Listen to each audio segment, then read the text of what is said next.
Sir గత 2 రోజుల నుంచి ఒక్కొక్క అంశం చూస్తే ముందు మీ మీద కూటమి నేతలు పెద్ద ఎత్తున మాట్లాడుతూ ఉన్నారు. మీరు మంత్రిగా ఉన్నప్పుడు అనేకమైనటువంటి అవినీతి చేశారని దాని మీద తొందరలో మిమ్మల్ని అరెస్ట్ చేయబోతున్నారని చెప్పేసి గత 2 రోజుల నుంచి కూడా తెలుగుదేశం జనసేన సోషల్ మీడియాలో మీ మీద పెద్ద ఎత్తున ఆరోపణలు వస్తూ ఉన్నాయి. రాంబాబు గారు ఏమంటారు?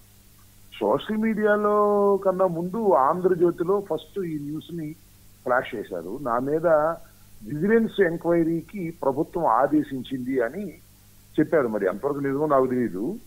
దాని మీద ఇవాళ నుంచి సోమవారం నుంచి విచారణ ప్రారంభం ఉందని చెప్పారు. సరే, ఇప్పుడు కూటమి ప్రభుత్వం గాని చంద్రబాబు నాయుడు గారు గాని లోకేష్ గారు గాని ఎవరినైనా వేధించాలనుకున్నా అరెస్ట్ చేయాలనుకున్నా ఇంకా దానికి ఏం పెద్ద ఆధారాలు అవసరంలా. సిఐడికి అప్పచెప్తారు, లేదా సిట్ అని స్పెషల్ ఇన్వెస్టిగేషన్ టీమ్ అని వేస్తారు. దాని మీద ఇన్వెస్టిగేషన్ చేసినట్టుగా ప్రొసీజర్ చేస్తారు. తర్వాత నేరం ఉందని ప్రాథమికంగా రుజువైంది, అందువల్ల మేము కేసు పెడుతున్నామంటారు. That is the procedure. దాన్ని వాళ్ళు చేస్తున్నటువంటి ఆపరేషన్ ఆ రకంగానే ఉంది. మోడ్ ఆఫ్ ఆపరేషన్ ఇది లైక్ దట్. కాబట్టి వాళ్ళు చెయ్యాలి అనుకున్నప్పుడు నేను చేయగలిగింది ఏముంది? ఇంకా ఇప్పుడు నేను ఎమ్మెల్యేగా ఉన్నప్పుడు మంత్రిగా ఉన్నప్పుడు చాలా అవినీతికి పాల్పడ్డానని, మన జగనన్న కాలనీల్లో చాలా దోచుకున్నానని, ఇంకా అయ్యో సున్నప్రాయిలో దోచుకున్నానని వాళ్ళే చెప్పుకొచ్చారు. మరి నాకు తెలియదు ఇవన్నీ కూడా. సరే, ఇప్పుడు వాళ్ళు చెయ్యాలి అనుకున్నప్పుడు విచారణకి ఆదేశించినప్పుడు నేను చేయగలిగింది ఏం లేదు, ఫేస్ చేయటం తప్ప. నేను దానికి సిద్ధంగా ఉన్నాను. చేయగలిగింది ఏముంది? అది కూడా నేను చాలా స్పష్టంగా కూడా చెప్పాను. ముందు టీవీ మన ఆంధ్రజ్యోతిలో వేశారు, తర్వాత TV5లో వేశారు. వేసి దొరికాడు అంబటి రాంబాబు అని ఇదంతా చెప్పుకున్నారు. Okay, that is left to their discussion.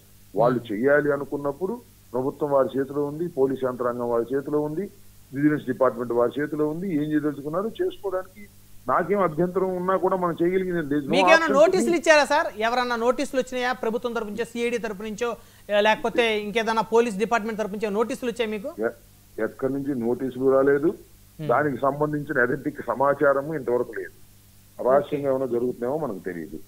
ఆంధ్రజ్యోతిలో వేశారు అంటే ఏదో కొంత ఉంటేనే వేసి ఉంటారు. అది ఒక స్ట్రాటజీ. ఆంధ్రజ్యోతిలో వేస్తారు, ఈనాడులో వేస్తారు, తర్వాత TV5లో చెప్తారు, తర్వాత ABN లో చెప్తారు, తర్వాత ఈనాడులో చెప్తారు, ఈటీవీలో చెప్తారు. చెప్పి ఒక కేసు అంతా బిల్డప్ అయినట్టు ప్రపంచానికి తెలియపొచ్చి తర్వాత యాక్షన్ లోకి వస్తారు. ఇది జరుగుతున్నటువంటి కార్యక్రమం. ఆ కార్యక్రమం జరుగుతుందని అనుకుంటున్నాను. చూద్దాం, వెయిట్ అండ్ సీ.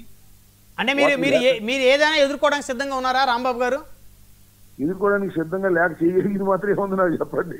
ఇప్పుడు వాళ్ళు మీ మీద కేసు పెడతాము, అరెస్ట్ చేస్తాం అన్నారు అనుకోండి, మనం కాదనేది మాత్రం ఏముంది? అంటే మళ్ళీ మిమ్మల్ని అరెస్ట్ చేసి రిమాండ్కి పంపించి మిమ్మల్ని చిత్రహింసలు గురి చేసే ఆలోచన ఒకవేళ ఎవరన్నా చేస్తే చేయగలిగింది ఏముంది చెప్పండి నాకు మార్గం. ఇప్పుడు వాళ్ళు చిత్రహింసలు గురి చేయాలనుకున్నారు, అరెస్ట్ చేయాలనుకున్నారు, లోపల వేయాలనుకున్నారు, జ్యుడిషియల్ రిమాండ్కి పంపాలనుకున్నారు. 7 సంవత్సరాల కన్నా మించినటువంటి శిక్షలు పడే కేసులు నా మీద రిజిస్టర్ చేయాలనుకున్నారు. వాడి ఇది ఆప్షన్. నేను లేని చంద్రబాబు నాయుడు గారి కాళ్ళు, లోకేష్ గారి కాళ్ళు పట్టుకోవాలా? ఫేస్ చేయడం తప్ప ఏముంది? ఇంకా న్యాయస్థానంలో ఫేస్ చేస్తాం, దట్స్ ఆల్. అంటే మీరు బలంగా వాయిస్ వినిపిస్తున్నారు మీ ప్రభుత్వం పోయిన తర్వాత కూడా. సో మీ గొంతుని అనగదొక్కాలని చెప్పేసి ఈ విధంగా భయభ్రాంతులు గురి చేసే ప్రయత్నం చేస్తున్నారని అంటారా? నేను అన్ను మీరు అవును కాదు